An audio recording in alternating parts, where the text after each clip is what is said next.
Hello, I'm David Hunt, CEO and founder of Hyperion Executive Search and your host for the Leaders in Cleantech podcast. Welcome back. Delighted to be joined by another solar entrepreneur this week as I talk to Anijalg from Roofit.solar. Andreas, great to have you with us. Absolutely happy to be here. Perfect. So you may see in your honor, I managed to find in my office from my original solar company a solar panel, or at least the demo one. So I've brought that in. Yep. I've brought that in your honor. But let's start with the journey that you've taken from banker to solar entrepreneur. Maybe you can just tell us a little bit of the journey and how you came to found Roofit. Yes, David, thank you for the invitation at first, and I'm really glad to be here. I'm following your podcast, so it's great to be here. Yes, I was a banker at first. I got very bored very quickly after a few years already, and actually before I joined, I kind of co-founded Roofit. Then I was in the field of energy for the previous 10 years. Right. And to be honest, I need to make it very public. I was a fossil fuel guy before. So basically I was living in the Middle East and building up these large utility scale power stations, mostly greenfield power plants, funded by the Asian money. Mm-hmm. And then suddenly we started to see that these solar panels are starting to pop up here and there in the deserts. And of course, initially it was, of course, we made joke about solar that so expensive. Why to do this kind of investment? So yes, at certain point, solar power was 2 times more expensive. But when I left in 2017, solar power was 4 times cheaper than fossil fuel. So at certain point, I felt it's wrong thing to do, and so I did quit my job at a well-paid position actually, and I jumped into an unknown. And then I was lucky actually to find a scientist in Estonia in a garage who just had the first prototype of his solar roof ready. Okay. And the first second I saw it, I knew that this is the thing what I want to do. And until now, I feel that it is the most right thing to do. I think often the case that people who've come from the dark side are the greatest converts. I know I was always a petrol head when I was younger, and now, of course, drive EV. But it's good that you've seen that side and you've come through that evolution. I think it's, I should say, a critical point. When I was buying these panels way back 15 years ago, I think we were looking at £2.80 or 3 euro cents a watt, and now where are we? About 10 euro cents a watt. So, as you say, that journey's been fairly substantial. But again, one of the thing I was really intrigued about, we talk about the Roofit product, which I loved when I first saw pitched that I think must be Eco Summit maybe two years or so ago, Andres, is that one of the complaints I had when I started my solar business for Rooftop solar for households was the look and the feel, and not everybody wanted a panel fixed to the roof. So maybe you can share a little about your particular solution, how the scientist you found in the garage had developed this product, and maybe share a little bit about exactly how the Roofit system is different from a traditional solar roof. Yeah. So basically why I got immediately excited about the product when I saw it was because 2 things. At first, I was looking solar panels for my own roof. Mm-hmm. And I didn't find suitable panels. I really didn't want to kind of destroy and make holes into my roof, into my own roof. And so I was looking for something different, for something new. And at the same time, I think it was end of 2016-ish, something like this, then Tesla announced their solar roof solution. And I was writing to them, I was trying to order it, but nobody has responded to me. Until now, nobody has responded to me. So, and in that sense, I don't believe in coincidences. But basically, at the same time, then I found this solution next door where I live to. And so it can be a sign or whatsoever, but this is how we started. And what we do is essentially so simple that it's sometimes almost weird to think that why nobody else is doing anything like this. So basically, we are taking a very standard roofing material, a base material, which is a metal roof. This is one of the most kind of lightweight and durable materials and for the roofing what can be found.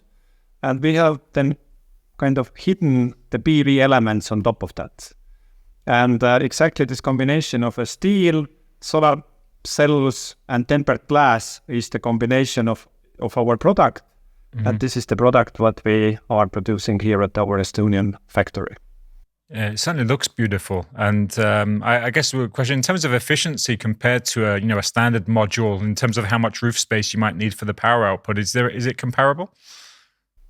I can say 50-50, because what it means is that if you have a super easy, simple roof without any windows or chimneys whatsoever, then you can get a little bit more output with the regular panels, because you can just place them next to each other. But usually the roofs are not that simple. And in our case, because our modules are a little bit narrower, we can use the space a bit more efficiently. So in 50% of the cases, we actually get more output. Right. And mostly the roofs are not that simple, that they are without any windows or chimneys. Yeah. No, it's a problem I have in my own home at the moment. So I'll certainly be in touch at some point. We have 2 dormer windows, which makes it a challenge to get the normal panels on. So let's look a little bit about that again, further journey you've come through. You became aware of solar in a previous role, but again, looking at larger scale. Then you find by fate, coincidence, whatever you might call it, this solution on your doorstep, so to speak. But that's still a long way to go from an idea to where you are now. Already now have products installed in, I think, 20 plus countries. So again, how were those early days from having the prototype or the first solution or product to where you are now? Still, I know early-ish in the journey, but now you have a number of products, as I say, installed in many countries already. Yes, we have now more than 1,000 roofs installed in 23 countries. Right. The last country who joined the club is Ireland, actually. So we have a happy roof owner there. And of course, at the beginning, we had the module ready, and we were full of optimism that now we go to the roofing companies, to the roof manufacturing companies, and everybody would like to buy it and put it into their portfolios. But this never happened. Yeah. So basically what happened on that the roofing industry was looking at us and were asking, why do you do it? Does anyone want anything like this? And really our first strategy that we go to the market through the roofing industry failed. Yeah. But what was good was that on the same time we had a huge traction from the end customer, from the users. Yeah. And when we went to our first trade fair, then we had a very little box somewhere at the very corner of the hall, and it was the most popular booth at that event. So, and this is where we signed our first contracts without having even any production or any idea how we make a lot of those modules.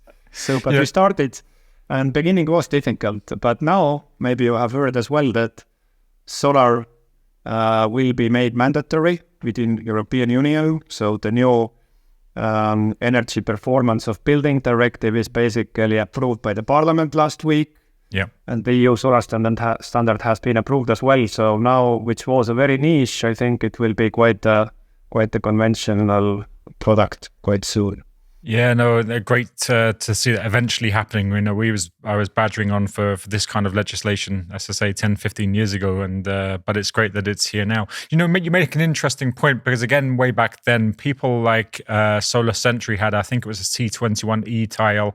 Redland, one of the big roofing manufacturers, had a tile, but they didn't put any effort into it. They didn't come to the market. They clearly, as you said, they had no faith or belief or understanding of the market. So it's their loss, of course, that companies like you and others have gained. So again, let's talk about then. So you start to pick up orders. You start to see from the consumer marketplace there's an attraction to aesthetic generation of electricity for the home. How do you then go through the process of starting to find the manufacturing facilities and scale and fundraise for these kinds of things? Because the early stages of a startup are super complex and challenging.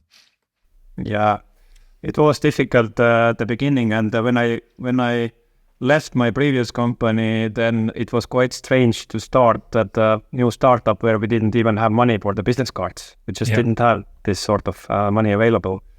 So basically, but then I was lucky to have worked in a bank, because I went back to my old contacts, which I'll Before that, I met maybe 15 years Right. earlier. And I told them the story, what we want to do. And this is how we got our first angel investors in, quite well-known Estonian entrepreneurs. Yeah. And it was based on this previous trust, which I built almost 15 to 20 years ago before we started Roofit. So this is how we got our first funding. Yeah. There's a lot of really nice synergistic opportunities that come there. Likewise, I don't believe in any particular religion or fate necessarily, but I do believe that things happen for a purpose sometimes. And it as you say, the early experiences clearly bore fruit for that early stage of development. So again, having the money clearly is difficult, and we'll talk a bit more about fundraising shortly, because it's always a challenge for startups to always be looking in this way. But even when you have the money, you've still got to then create something which works on a prototype or a small scale into a production. Even at 1,000 roofs, there's still quite a lot of product there, right? So again, what were some of the challenges, and do you actually manufacture yourself, for example, or do you contract the manufacturing out? How did you go about starting to build the product?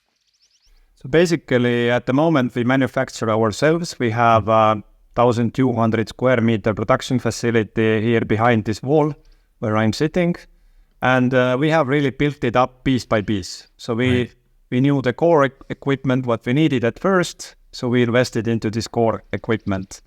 And then kind of unit by unit, we have kind of figuring and did out what would be the best way to produce these type of modules. Mm-hmm. And we have just invested into additional equipment.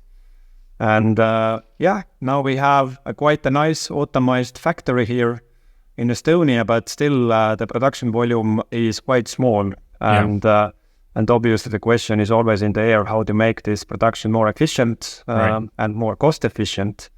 And now, considering the heavy reduction in the regular solar panel modules, of course, we need to think again how we do the production. It's quite obvious. Yeah. So some of that money, I know to date you've had a couple of rounds, because I think my friends at Bayvar Ventures, Ulrik, had invested in the business and seen the potential, and you've had a couple of funding rounds, but you mentioned that you're looking to fundraise again, which is of course quite typical for startups. Is that around supporting the scaling of the manufacturing, or what are the sort of things that you're most focused on at the moment? There are few things actually, and manufacturing, we have figured out the solution how we can contract manufacture our modules. And by doing so, we basically can eliminate the bottleneck for scaling. I mean, we can produce in higher volume. Yeah. And we can do it actually with almost 50% lower cost. And this will allow us actually to be quite cost competitive, and in certain markets even more affordable than what a new roof and the regular solar panel will be. Okay. So this is where we are heading. But of course, yes, we are looking at the moment for 6 million euros additional funding, and it's really more focused on how to provide the best service, how to provide tools for the roofing industry to make the sales super easy for them. So we have actually a software tool available for the roofers. We have different go-to-market strategies, but one thing what is now getting really interesting for us is that those large roof manufacturing companies who 5 years ago didn't understand why we do it, now they are approaching us actually, and they are asking us, please, here is my roofing material, please activate it. Right. So and we are helping those companies now actually to turn from a roofing company into a solar company. Yeah. And this trend is happening at the moment. Long time coming. Let's touch, if we may, about that internationalization and routes to market, Andres. So again, obviously a relatively small company, but now active, you say now in 23 countries, or at least having roofs in 23 countries. What has been the route to market, and how have you approached internationalization? Because of course, you know, Estonia is a relatively small market on a global scale, so you've needed to expand, which you've clearly done. So how did you approach which countries and how to internationalize, and how have you gone about attracting customers and making traction in these countries? Yeah, but we always say that if we can do it in Estonia where there is no sun and very few people, then it must be doable elsewhere. And so far, actually, to be honest, the customers have found us mostly. Right. So we have leads, inbound leads coming in from 70 countries. To most countries, we have just say, no, sorry, maybe later, because we cannot do the certification for US at the moment. It takes time, or for Asia. So a lot of distribution partners have found us. We have a clear process in place if this inbound leads or distribution partner comes in, how we handle and how we train those partners. So this process we have set up, but really, we have had this luxury that the product is easy to understand and unique enough that the potential partners have found us mostly. Yeah. But of course, on certain core markets like Sweden and Germany, this is where we have our own small teams in place, and this is where we focus more. Understand. Yeah, I mean, obviously we'll share on the episode page of the podcast, links to yourself and to the roofs, because they really are very beautiful. And so it's understandable how people would reach out to you, obviously from a consumer point of view, and think, actually, this is a solution I would want to have in my home and feel proud to have in my home. But you touched on there again in terms of partners. So do you sell at the moment through traditional distribution or to roofing instructors and installers? What's your typical route to the end customer? It's a combination, actually. Yeah, mostly construction companies and roofing companies. Right. They are our partners, and we train them. We provide them the software, and they take care of the rest. Because if they know how to install roof, they know how to install our modules, because they are used to this type of roofing material. Yeah. And Yeah, that ease of installation, I think, is a critical thing. Because again, going back to a long time ago now, but going back to it's like you had to have a roof, build the roof, and then you put the panels on top. Which again, that's you get a lot of bang for your buck, but not necessarily aesthetically, and also effectively you're doing the thing twice, right? You're kind of putting two roofs effectively to some degree on. So I can understand the appeal also from the installer point of view that it's much more straightforward. So. Let's go back to a little bit of the journey of the company. As you say, you have some set up in Germany and in Sweden. You're internationalizing. You're raising money at the moment. How are you going to, or how do you foresee these new legislations? Clearly, a massive uptick for all companies in rooftop solar. But I guess the risk is then. If the market takes off, how do you cope with the level of interest, and how do you cope with the expansion and growth? Because that's one of the biggest challenges for startups. Getting traction is hard, but when you have it, keeping up is also hard. Yes, and this has been one of the reasons why we decided to do outsource the manufacturing. Yeah. Because inside our team we have a very strong competence on PV and solar cells and what are the most modern materials. Yeah. But the production can be more efficiently by people who have done a lot of production, and there we at least eliminate the bottleneck for the volume, how many modules we can produce. But I think the market will be huge. There is room for several players, and actually, to be honest, we would be happy that there would be a few more companies like us, because what is the biggest really challenge for us is that people don't know about these kind of solutions. Yeah. And they even don't come to this idea that maybe I should Google about solar roofs. They don't do it. And obviously, except one country. There is one country where we get a lot of leads coming in, and this is US, and this is only because Tesla is selling their solar tiles in US. And people are more educated on this topic. And market education is the challenge for us at this point of time, but for sure. That's an interesting point. Now, clearly there are literally millions, tens of millions of rooftops, domestic residential rooftops in Europe to be addressed. But also the solution, does that work for commercial roofs or even like BIPV for facades for commercial buildings?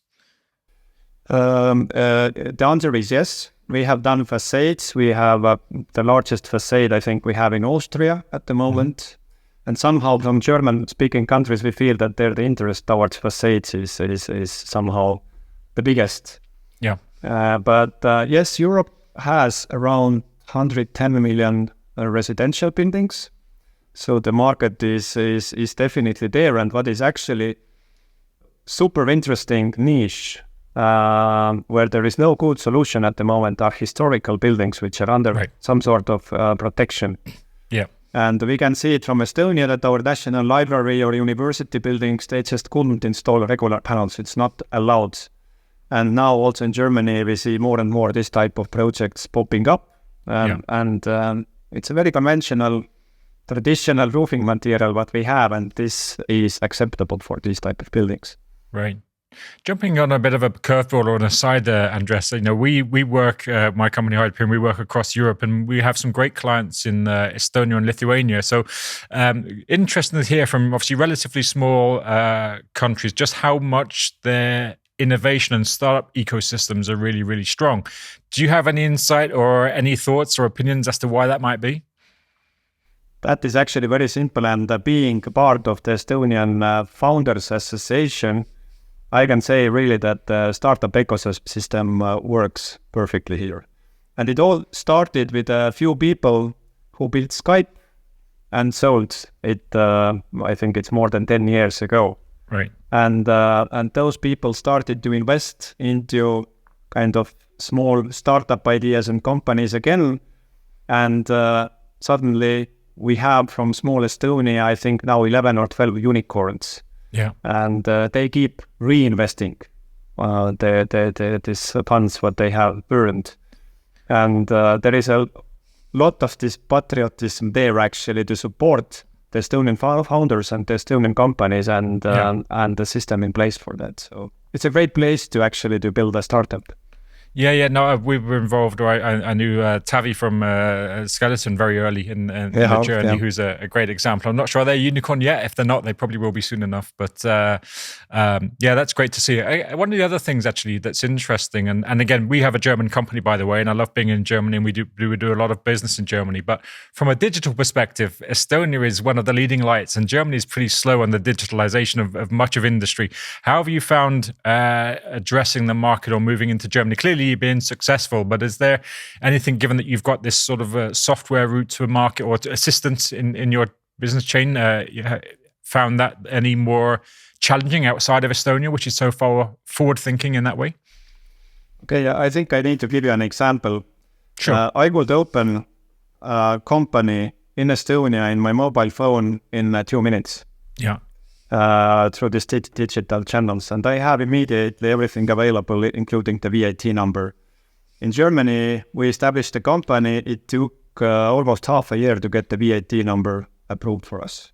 Maybe we did it the first time, but it was painful, and I needed to go there several times physically myself. I've been there. That's where much of this grey hair came from, Andres, is setting up a GmbH. So yeah, we also have a GmbH in Germany, and it has been challenging, and also communicating with the banks is not easy. Yeah. So the digital channels, we are so used to those channels, and somehow then going a little bit back in time is always painful. Yeah. So, but in Estonia, we can do everything digitally, I think, except divorcing. Maybe that's a good thing also. Okay, so let's look a little bit at your personal journey, because again, as you say, you've worked in bank and you very quickly moved to energy, but clearly in a larger scale and on the dirty side of the fence, so to speak. But what have been the biggest challenges and the biggest rewards for you personally in this startup journey? I think the kind of biggest reward for us is really that there are so many happy customers. And this, I'm not kind of joking, really. The customers who are having our roofs, they are proud about it. Yeah. And they are ready to present their roof, and they are ready to host new customers just to show that, you see, this is the roof. And this is very rewarding. And on the same time, of course, the fundraising has been quite challenging, but I think every time it has got a little bit easier. Okay. And at certain point, hardware-related startup was almost non-fundable. Yeah. But now this time I feel actually people and the investors also start to understand that you cannot do the energy transition really only purely on software. Yeah, it has certainly swung back, I found, a little bit. Like you say, if you look at some of the big investor events over the last 3 or 4 years, they were very much dominated by SaaS businesses. And of course, that's fundamentally important. But like you say, the digital aspect has to work something, has to sit on something, right? Whether it's a battery or an EV charger or a roof. So it's good to see that you're finding also that it's becoming easier, but never easy, right? Because in the last year, 18 months, well, last 9 to 12 months, it's been slower, the fundraising journey. How far into your C round are you so far, if you're able to share? So basically, we started actively our fundraising just 4 weeks ago. So Right. we are now doing very first steps. Of course, I have built up quite a lot of contacts already from the previous rounds. And because we don't need or plan to invest into the production expansion ourselves anymore, then we don't need actually that much funding anymore, which makes it also easier, obviously.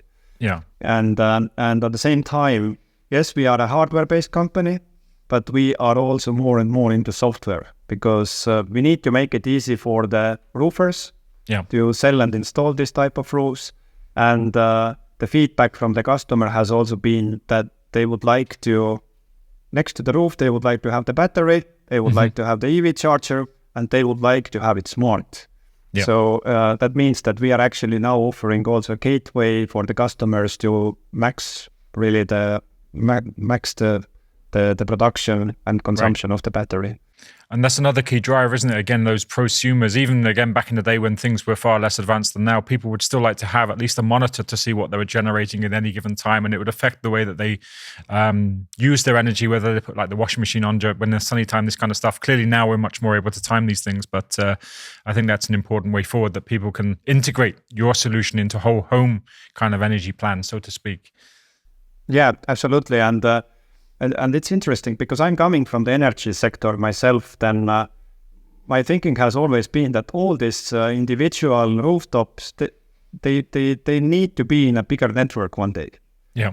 And they need to operate as a one single system together with the rest of the energy system. They cannot be somehow independent units somewhere. And this is exactly what is happening now. Yeah. It has not been feasible until now really to kind of connect them individually to this bigger network, but we have found a solution how we actually build up this capacity together with our roofs at the moment. Cool. So how does the next few years look for you? You've talked about some of the legislation that's changing in your favor. You've talked about obviously fundraising and some of the things you're looking to use that for. But if we look a little bit into the crystal ball, how does the next 2 or 3 years look for Roofit and for the European rooftop solar market, do you think? Yeah, I have to say that at the moment are definitely not the easiest times, because suddenly the money has a value, which means the interest rates are higher. The construction industry has cooled down a little bit. In our case, actually, it's not that drastic, because 90% of our installations are retrofit or kind of renovation projects. But it will pick up. And I think that if we are somewhere in the hole at the moment, from usually there is a tendency that the thing comes out from the hole. And what is our kind of main target really for 2025 is to break even. Right. And I can give you just a very simple example why this is important for us. As we are dealing with the hardware, then we have a stock. And at the moment, a significant amount of our investor equity is sitting in the stock. Right. And this is not the most useful place where to keep the equity. So we would like to be bankable, to be able to use the investor equity really much more reasonable. Yeah. And obviously, we are also going to be much more active outside of Estonia, mostly in German-speaking countries, but also in UK. And why UK suddenly is because one of our UK roofs was shown in the Grand Designs TV show. Okay, cool. And that suddenly within a month, we got 600 leads from UK. And so our distribution partners have hands full of dealing with those leads. And I guess last week the same show was shown in New Zealand, because we got a lot of leads suddenly from New Zealand. And this is what I mean, that we need to build the awareness of that these type of solutions are available. They are not actually that much more expensive than regular traditional system. and they have other benefits. And that's why we need to do a lot of PR and marketing and market education and communicating with architects. This is what we need to do. Yeah, no, the education piece, and as you say, Estonia and UK neither are known necessarily for being great solar places to be. But likewise, even back then, I think we installed maybe 13 megawatts of solar across residential roofs, which is, going back then was not insubstantial. So there's a huge appetite here. I can understand the dark region for a lot of reasons as well, but I'm sure we'll have a great success in the UK and elsewhere. Tell us a little bit just about your team. So you co-founded. How many were co-founding? And what size are you now? Basically, 3 co-founders, and the team currently is around 50 plus minus. Okay. So 50 people, and mostly still in Estonia. A few people, as I mentioned, in Germany and in Sweden. Yeah. Again, that's one of the challenges of scaling is growth, and I've built teams of that scale in the past. So how have you? Well, first of all, what are your values and culture within the business, and how have you maintained those as you started to scale and add people into the business reasonably fast?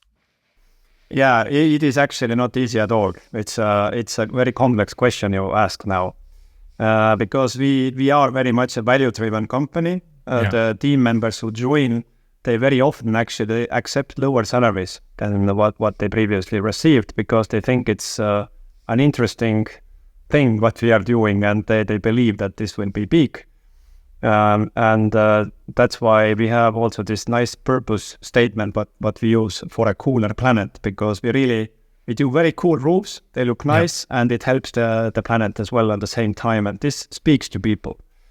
And obviously we have also defined the values for the company, which is basically forming the DNA of the company, how we operate.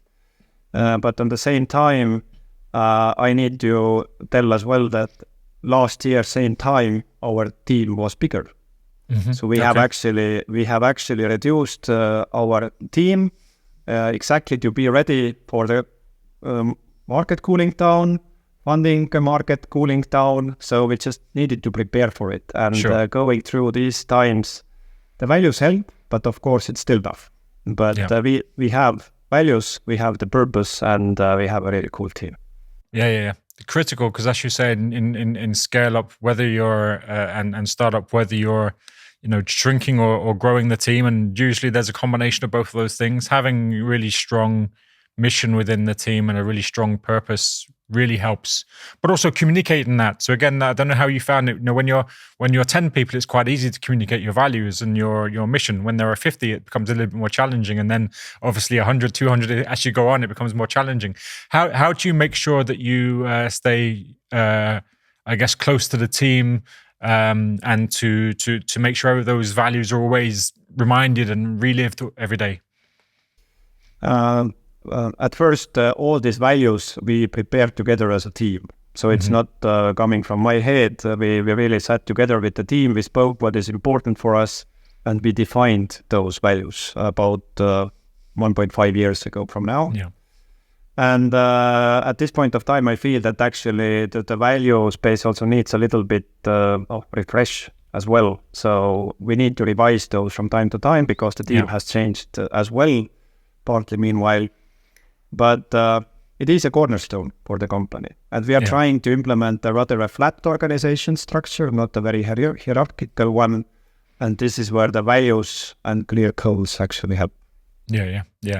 I think a lot of people, and clearly you understand for obvious reasons, it's a big passion of mine in terms of how the team and the culture and these things are instrumental in the growth of a business. But it's good to see different experiences. And like you say, it's a living, breathing thing, right? The values, not necessarily that your values change, but the way you articulate them. And there's certainly an evolution in different stages of a company in terms of how the culture works and these kinds of things. So it's good to see that you're aware and you're developing and evolving these things within the business.